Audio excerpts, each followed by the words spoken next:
Peuple frère panafricaniste, avez-vous senti cette fièvre qui monte sur le continent? Cette semaine, avez-vous senti l'engagement des jeunes de Niamey, de Bamako ou du Burkina?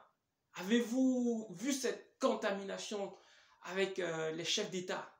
Avez-vous remarqué la liberté d'expression, la vraie liberté des peuples africains qui se sentent réellement indépendants?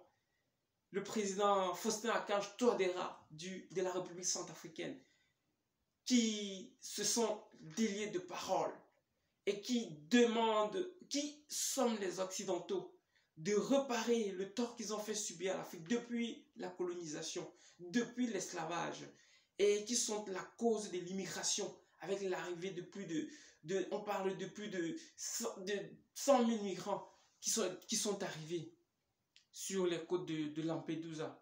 10 000 migrants en une semaine, autant pour moi, sur l'île de Lampedusa en Italie, ce qui fait déclaration de l'état d'urgence sur la presqu'île en Italie.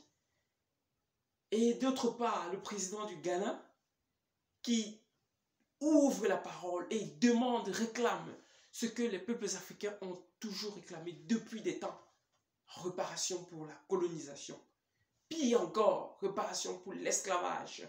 L'esclavage qui a décimé notre continent de ce peuple fort, décimé notre continent de nos aïeux les plus intelligents, les plus sages, les plus travailleurs, les plus productifs pour le développement des peuples d'Europe, que ce soit la Hollande, le Portugal, l'Espagne, la France et encore les États-Unis avec la traite négrière.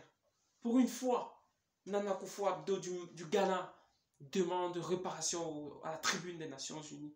Alors nous parlons de tous ces sujets ce soir dans notre live. Connectez-vous sur Africa Today 24, TikTok, notre chaîne, YouTube, notre chaîne, Facebook, notre chaîne Africa Today 24. Et vous serez servis sur ces plats chauds qui éproutent le continent, qui émouvent notre continent, notre belle terre africaine, dont nous avons soif d'indépendance. Nous avons soif de bien-être chez soi.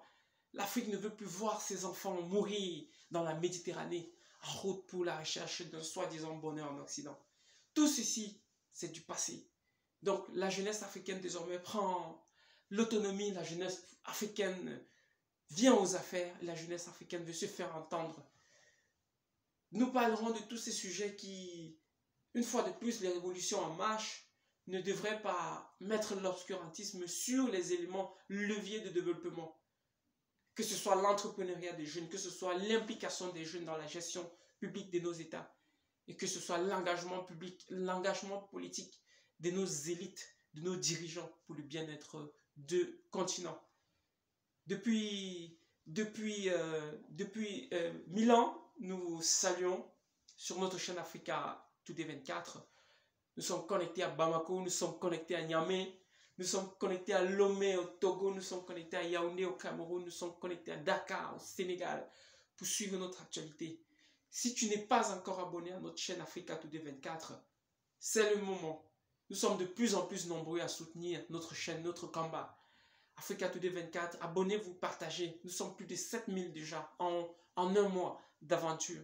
Le meilleur reste à venir. Sentez-vous salué par Monsieur l'Africain. Merci de suivre notre chaîne. À ce soir, 20 h, heure de Niamey.